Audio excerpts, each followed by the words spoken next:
نام یاد خدای مهربان سلام عرض ادب خدمت همه شما دوستان عزیز. امید که جور صحتمند و سر حال باشین. خب عنوانی داریم به نام انتی لوگاریتم. ببینیم که همین انتی لوگاریتم چیست. خب برای انتی لوگاریتم تعریف های زیاد شده دوستان عزیز و از جمله تعریفی که بسیار مفهومی و معروف است برای شما میگیم. میگه عملیه برعکسی محاسبه یک دونه لوگاریتم را به نام انتی لوگاریتم یاد میکنه. با این منظور دوستان عزیز هرگاه ما و شما توسط جواب لوگاریتم عدد تحت لوگاریتمی را دریافت کنیم، اینمی عملیه را به نام انتی لوگاریتم یاد میکنه. یعنی اصل منظور هدف انتی لوگاریتم این است که ما و شما بریم توسط جواب خود لوگاریتم عدد تحت لوگاریتمش که نامعلوم باشه او را پیدا بکنیم. پس اینی شد اصل مفهوم از انتی لوگاریتم.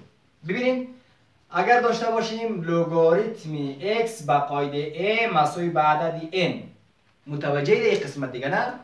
اینجا دوستان عزیز ما و شما سه جز در لوگاریتم داریم: عدد تحت لوگاریتمی، قاعده لوگاریتم و حاصل لوگاریتم. در این قسمت متوجه باشیم که یعنی n که برای فعلا حاصل لوگاریتم معلوم است، قاعدهش معلومه ولی عدد تحت لوگاریتمی نامعلومه. هرگاه ما و شما بخوایم که توسط این جواب لوگاریتم بریم عدد تحت لوگاریتمی را محاسبه کنیم، قیمتش دریافت کنیم، اون ما عملیه را میگه انتی لوگاریتم. پس انتی لوگاریتم عملیه محاسبه برعکس است. متوجه دیگه؟ قبول دیگه نه؟ حالا ببینید دوستان عزیز امی خود انتی لوگاریتم به انتی لوگ نشان میده. انتی را خب ما و شما میفهمیم که خود کلمه انتی که بر ضد معنا میده، خلاف معنا میده یا برعکس معنا میده. انتی لوگی اینال دوستان عزیز با خاطر محاسبه نمودن این انتی لوگاریتم ما میریم جای این عدد تحت جای حاصل لوگاریتم را با عدد تحت لوگاریتم تعویض میکنیم یا تبدیلش میکنیم. یعنی n را میبریم در جای x را میاریم در جای خود n تا که انتی لوگاریتم به دست بیاد. پس انتی لوگی n به قاعده a مساوی به عدد x. این متوجه باشین دوستان عزیز ما شما این رو محاسبه کردیم که انتی لوگاریتم به دست آمده. پس خود انتی لوگاریتم عبارت از عملیه محاسبه نمودن برعکس یک لوگاریتم است که توسط خود جواب لوگاریتم ما میتونیم عدد تحت لوگاریتم را پیدا بکنیم. خب متوجه باشین مثلا اگر باشه لوگاریتم 5 مساوی با 0.42 قبول دیگه نه؟ بر فرض مثال گفتیم که لوگاریتم 5 مساوی با 0.42 قاعدهش هم چند ده؟ حالا بخوایم که انتی لوگاریتم از این پیدا بکنیم خلاص چیکار میشه؟ اینی حاصل میاد در جای عدد تحت لوگاریتمی و اینی خود عدد تحت لوگاریتمی ما در جای حاصل قرار میگیره. انتی لوگاریتم به دست میاد در نتیجهش این حالی میشه انتی لوگی 0.42 مساوی است با عدد 5. قاعده تغییر نمیکنه، قاعده کار نداره، در اینجا هیچ نقش نداره قاعده. در انتی لوگاریتم تنها نقشی اساسی از عدد تحت لوگاریتم و حاصل لوگاریتم است. خب این مثال یک بود، این مثال دو رو در نظر میگیریم. گفته اگر انتی لوگی 1.25 مساوی به عدد 4 باشه تو خود لوگاریتم پیدا کنید. چیکار کنیم دوستان؟ متوجه باشین بسیار ساده و آسان. پس اینالی دوستان عزیز اینی دو دونه کس مساوات. وقتی که انتی لوگاریتم لوگاریتم به انتی لوگاریتم تبدیل شده توانست، پس برعکس دیگه هم درست است، میتونه انتی لوگاریتم به لوگاریتم برسه. یعنی به این منظور دوستان عزیز اگر ما شما از خود لوگاریتم به انتی لوگاریتم برسیم پس عملیه قانون مساوات دیگه. پس میتونیم از انتی لوگاریتم به خود لوگاریتم برسیم. اینا وقتی که انتی لوگاریتم برای ما شما میته، ما شما وقتی که یعنی جای حاصل و عدد تحت لوگاریتم را تبدیل بکنیم خود لوگاریتم به دست میاد دیگه. وقتی ببینید دوستان عزیز انتی لوگاریتم عملیه برعکس خود لوگاریتم باشه، پس خود لوگاریتم میتونه که عملیه برعکس انتی لوگاریتم خود شود. قبول دیگه نه؟ خب اینا وقتی جایزی تبدیل کنیم خود لوگ به دست میاد. لوگ 4 مساوی است با 1.25. اینا دوستان عزیز اگر در کنکور آمد برای شما که انتی لوگاریتم 1.25 مساوی با 4 است، از شما میخواهد که لوگاریتم خود 4 را پیدا بکنین، شما دستپاچه نشوین، فقط از مفهوم خود انتی لوگاریتم که استفاده بکنین. لوگاریتم 4 جواب است، در خود سوال جوابش هست دیگه، در خود سوال برای شما جوابش میده دوستان. متوجه باشید در قسمت که اگر شما مفهوم انتی لوگاریتم و قانون مساواتش را بلد باشین دیگه اصلا نیاز نیست که در کنکور تشویش بکنید در قسمت انتی لوگاریتم. برای شما خیلی آسان میشه. مثلا مثال شماره 3 داشته باشیم که انتی لوگی 0.002 مساوی است با عدد 10 چه؟ مساوی است با عدد 5. از ما و شما چی رو خواسته؟ متوجه باشین لوگاریتم خود 5 در سوال خواسته. اینالی متوجه باشین. وقتی ما خود لوگاریتم 5 بخوایم پیدا کنیم خلاص دیگه. گفتیم اگر از لوگاریتم به انتی لوگاریتم برسیم، سعی ما برای شما اینجا قانونش نوشتم. اگر از لوگاریتم به انتی لوگاریتم برسیم دوستا، پس خوب مساوات یک رابطه بین از یا میتونیم که از این خودی سیکو ما شما از لوگ به انتی لوگ رسیدیم، پس میتونیم از خود انتی لوگ پس به لوگ برسیم. اگر لوگاریتم معلوم باشه ما میتونیم انتی لوگاریتم پیدا بکنیم و اگر انتی لوگاریتم معلوم باشه میتونیم خود لوگاریتم پیدا بکنیم. خیلی مهم است. خب اینجا انتی لوگاریتم 0.02 مساوی به 5 شده. از ما چی رو خواسته؟ لوگاریتم خواسته. پس ما شما بریم همون لوگاریتم پیدا میکنیم. لوگاریتم 5 مساوی میشه با n. سعی کنید دوستان عزیز در خود انتی لوگاریتم میایم جای n حاصل انتی لوگاریتم با عدد تحت لوگاریتم میشه تبدیل میکنیم، حاصل ما شما خود لوگاریتم 5 میشه. پس این اردو جایش تعویض شد میشه 0.002 n.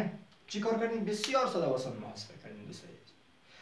خب مثال شماره 4 گفته لوگاریتم x به قاعده 10 مساوی است با 4. از اینجا تو انتی لوگاریتم محاسبه کن. پس این انتی لوگ مساوی میشه با سعی دوستان چه قسم ما شما انتی لوگاریتم زیر پیدا میکنیم با تبدیل نمودن جاهای عدد تحت لوگاریتمی و حاصل لوگاریتم انتی لوگاریتم محاسبه میشه. یعنی 4 میبریم در جای x میبریم در جای 4. پس لوگاریتم انتی لوگاریتم 4 به قاعده 10 مساوی میشه با عدد x. خب اینی بود در قسمت از این. حالا بریم روی محاسبات بعدیش. خب ببینیم دوستان در قسمت از این سوال کنکور که میاد از قسمت انتی لوگاریتم. انتی لوگ 3 به قاعده 2 را گفتم مساوی به x میشه. تو از اینجا قیمت خود x را پیدا بکن. یعنی دوستان متوجه باشین ما 3 جز داریم در اینجا. عدد تحت لوگاریتمی داریم، قاعده داریم و حاصل داریم. اینا اگر ما شما بخواید که انتی لوگاریتم محاسبه بکنیم، برای محاسبه نمودن انتی لوگاریتم باید لوگاریتم به دست بیاید. یعنی با این منظور داشته که باید با شما خود لوگاریتم داشته باشیم. پس انتی لوگاریتم تبدیل میشه به خود لوگاریتم. ما شما پیشتر گفتیم در قسمت رابطه بین لوگ و خود انتی لوگ این تو بود که اگر ما شما لوگاریتم داشته باشیم میتونیم که انتی لوگاریتم پیدا کنیم و اگر در برعکسش گپ است که اگر انتی لوگاریتم داشته باشیم میتونیم خود لوگاریتم پیدا بکنیم. حالا برای محاسبه نمودن قیمت مجهول در انتی لوگاریتم همیشه این نکته را یاد داشته باش که در لوگاریتم تبدیل کو بعد از او میشه قیمت مجهول پیدا شه. خب این انتی لوگ میگیریم در لوگ تبدیل میکنیم. برای دریافت نمودن لوگاریتم انتی لوگاریتم ما شما چیکار میکنیم؟ میریم جای این حاصل لوگاریتم با عدد تحت لوگاریتمی تبدیل میکنیم. پس این میشه به لوگاریتم تبدیل x به قاعده 2 مساوی به 3. چیکار کردیم؟ x آوردیم در جای 3 را آوردیم در جای x. تبدیل شد به لوگاریتم. این حال ما شما میتونیم که این قیمت x را پیدا بکنیم. برای دریافت نمودن قیمت x از یک دانه لوگاریتم از تبدیل نمودن به طاقت استفاده کنیم. یعنی قاعده لوگاریتم به توان حاصل باید نتیجه عدد تحت لوگاریتمی حاصل شود. پس در نتیجه x مساوی است با 2 به نمای 3. 2 به نمای 3 چند میشه؟ 8. این قیمت x 8 پیدا شد. این مثال اول بود در قسمت سوال کنکوری و مثال دوم میشه. گفته انتی لوگاریتم 3 به قاعده 10 مساوی شده با عدد x. از اینجا از ما و شما خواسته گفته قیمت x را دریابید. چی کار میکنیم دوستان عزیز؟ متوجه باشین خیلی رابطه ساده و آسانه. گفتیم اگر انتی لوگاریتم داشتیم میتونیم که لوگاریتم به دست بیاریم. پس برای محاسبه نمودن این قیمت مجهول ما و شما به لوگاریتم نیازمند هستیم. میریم تبدیل میکنیم به لوگاریتم یا لوگاریتم امزی لوگاریتم پیدا میکنیم. خب برای دریافت نمودن لوگاریتم از خود انتی لوگاریتم میگیریم جای حاصل لوگاریتم با اینمیزی خود عدد تحت لوگاریتم تبدیل میکنیم. پس این اگر تبدیل شد این تبدیل میشه به لوگاریتم. لوگاریتم x به قاعده 10 مساوی است با 3. این از این ما شما قیمت x پیدا میکنیم. برای حل نمودن قیمت مجهول در لوگاریتم ما شما میرفتیم این لوگاریتم به خودی توان تبدیل میکردیم.